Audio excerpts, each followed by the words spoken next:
Assalamualaikum. Apa kabar semuanya? Kembali lagi bersama Miss Rahmi di sini. Hari ini kita akan belajar tentang sistem pencernaan pada manusia.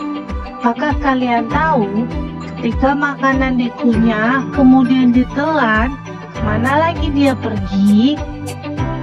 Oke, Miss Rahmi akan menjelaskan bagaimana prosesnya. Tapi sebelumnya kalian harus tahu dulu apa saja organ pencernaan pada manusia. Seperti yang kalian lihat pada gambar berikut ini, ada bagian-bagian atau organ-organ pencernaan manusia.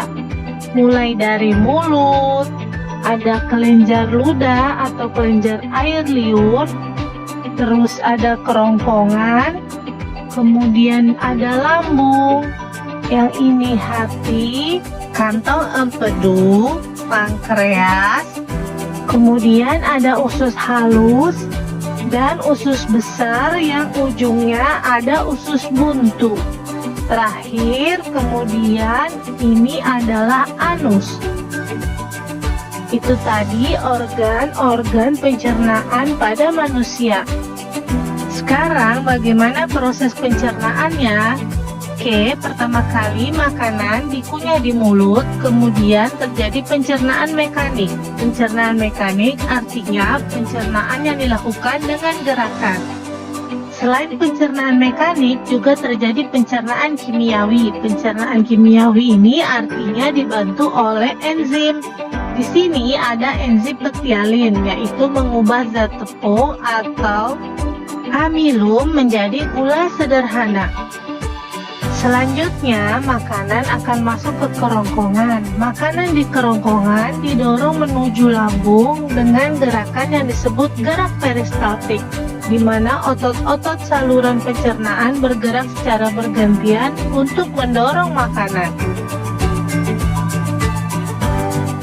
Selanjutnya, makanan akan menuju ke lambung, di mana terjadi pencernaan mekanik. Otot dinding lambung meremas makanan sampai halus, dan juga terjadi pencernaan secara kimiawi, di mana menggunakan enzim-enzim berikut ini. Dari lambung, makanan kemudian menuju ke usus halus. Usus halus dibedakan menjadi usus 12 jari, usus kosong, dan usus penyerapan. Pada usus 12 jari terjadi pencernaan secara kimiawi dilakukan oleh getah empedu dan pankreas. Cairan empedu dihasilkan oleh hati yang berfungsi untuk memecah lemak. Getah pankreas mengandung enzim-enzim sebagai berikut ini.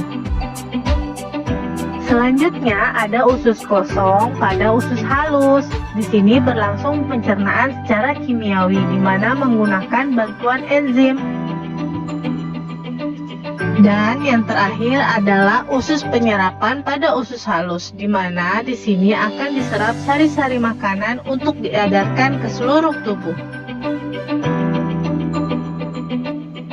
Selanjutnya, dari usus halus makanan menuju ke usus besar, di mana dalam usus besar terjadi penyerapan air dan garam-garam mineral. Selanjutnya, sisa makanan dibusukkan oleh bakteri Escherichia coli. Pada ujung usus besar terdapat usus buntu.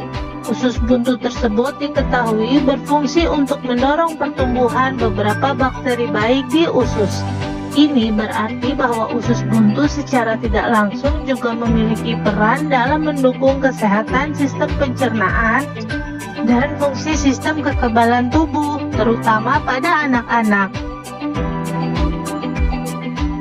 Proses pencernaan yang terakhir adalah di anus, di mana anus mengeluarkan feses. Feses adalah kotoran yang berisi hasil pembusukan sisa makanan. Itu tadi proses pencernaan secara lengkap. Sekarang Miss Rahmi akan menjelaskan proses pencernaan secara sederhana.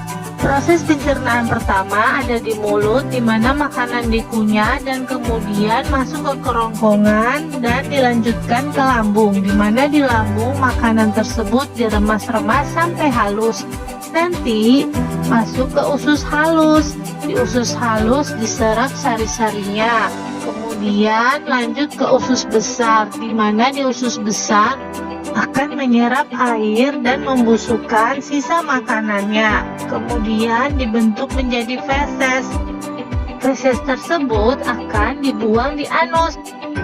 Nah, itu tadi materi proses pencernaan pada manusia. Apakah kalian sudah paham? Sekian pembelajaran untuk hari ini. Terima kasih telah menyaksikan video ini sampai akhir. Kurang lebihnya mohon maaf ya. See ya. Bye-bye.